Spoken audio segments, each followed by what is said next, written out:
हे जबरदस्त बॅटर, आणखी एक चांगला बॉल. लोकल खेळाडू आहेत परंतु लोकल टॅलेंट.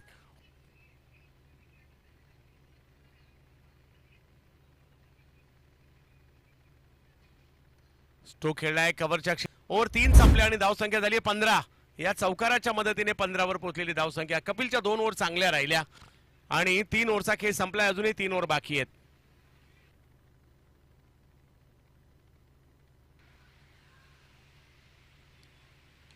आता मात्र ज्याची चर्चा करत होते षटकार चौकार पाहिजेत. अमित नाईक षटकार स्ट्राईक पासून बऱ्याच वंचित देखील राहिले होते आणि हा षटकार मारलाय, अंदाज घेऊन मारलाय.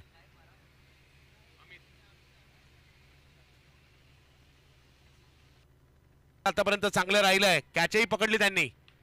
यावेळेला अमित नाईकचा एअर स्ट्राईक, बॉल सीमारेषेच्या पलीकडे. धावसंख्येला 43 वर घेऊन गेलेला आहे आणि जर का इकडे आणखी एक 6 आला टार्गेट 50 होऊ शकतं. कौतुक करावं लागेल अमितचं सुद्धा. मेहनती खेळाडू आहेत पा, प्रत्येकाने मेहनत घेतली म्हणून ते इकडे खेळतात. आपापल्या विभागात चांगलं खेळल्यानंतर इथपर्यंतचा प्रवास झालाय. असं हाई स्ट्रोक थोडासा लांबून खेचण्याचा प्रयत्न. बॉल निघाला सीमारेषच्या दिशेने. रोहन भोसले होते, फिल्डिंग केली आहे, थ्रो करण्याचा प्रयत्न. ओ डायरेक्ट हिट. आर्यनने काय मारलाय. घेतली आहे. धावसंख्या झाली आहे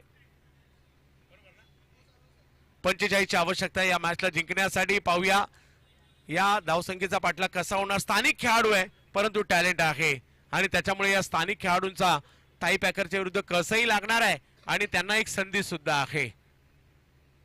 वा, टॉस केला जातोय. टॉस साठी यायचंय.